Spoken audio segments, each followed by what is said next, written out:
Assalamualaikum everyone, I am MD Shahid Rahman and I will start our presentation on software testing. So what is software testing? Simply, it is a process of checking if a program or software is working correctly or not. We give the program some input, just like a user would, and then check if the output is correct. If the output is wrong, then that means that there is a problem in the code which we call a bug or error. Software testing helps us find those problems before user face them.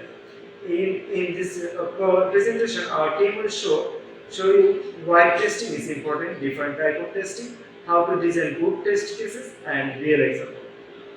We have 4 members in the group, and each of us will explain a part. I will begin with the basic ideas of software testing. Now let us understand clearly what is software testing.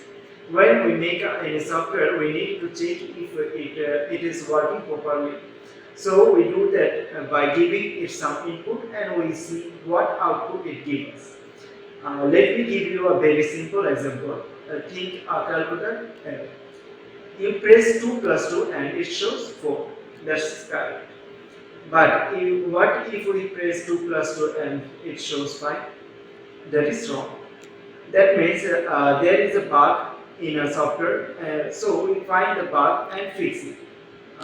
That is a part of testing.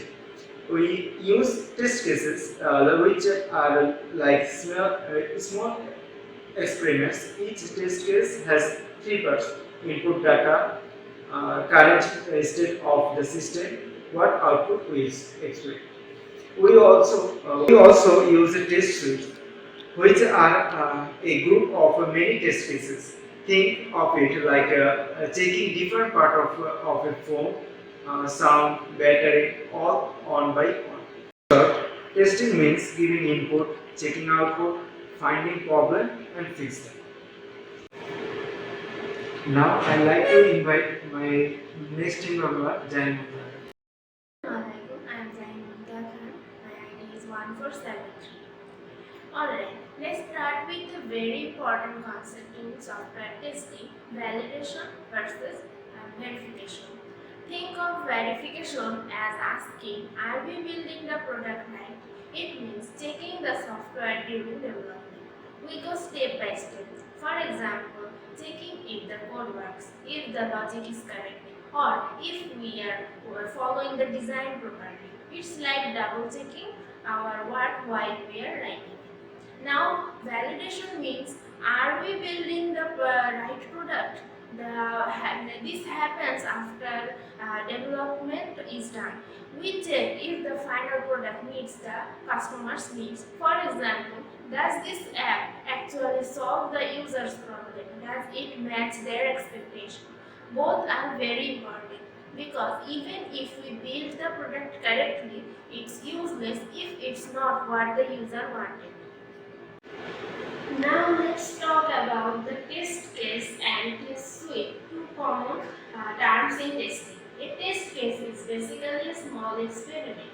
We give some input, check the current system state, and look for an expected output. For example, say we want to test a program that finds the maximum number between 2. If we set x equal to and y equal 3, the output should be 3. That's a test case.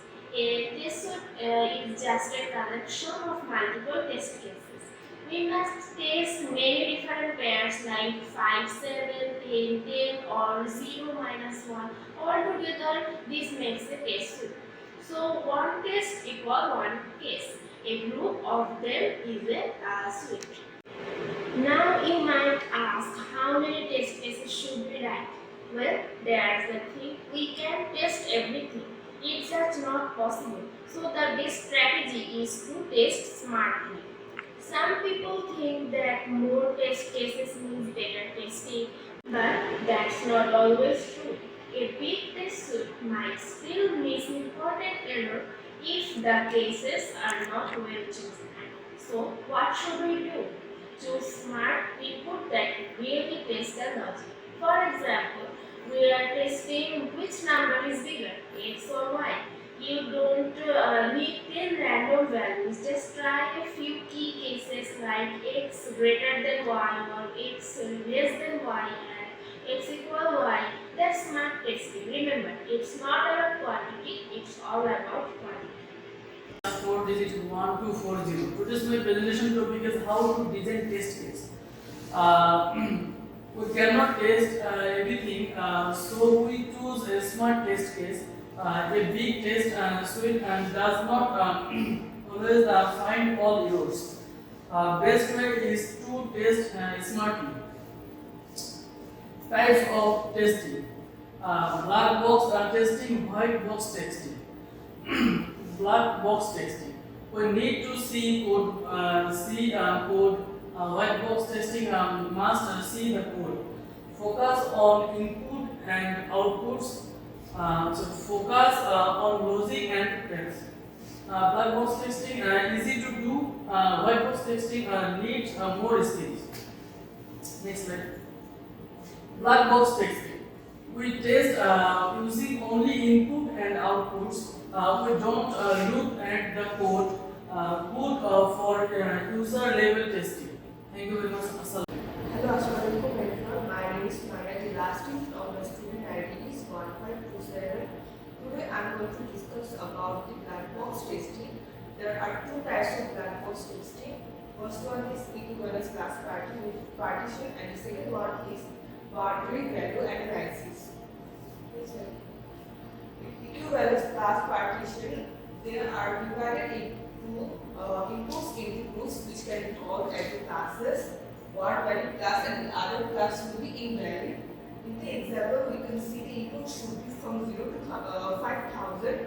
In class 1, the input is -5, which is invalid because it doesn't include in the input values. Class 2, which is 2500, which is valid because it includes in the limit. And class 3, which is 6000, which is invalid because it is not in the inputs. Next slide. Boundary value analysis, where test data are taken from the edges.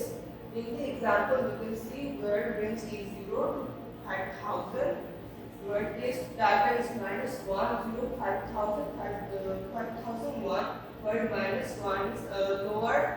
lower boundary and 0 is the within range and 5000 is within range, but 5001 which is not invalid but which is lower upper limit is. Thank you.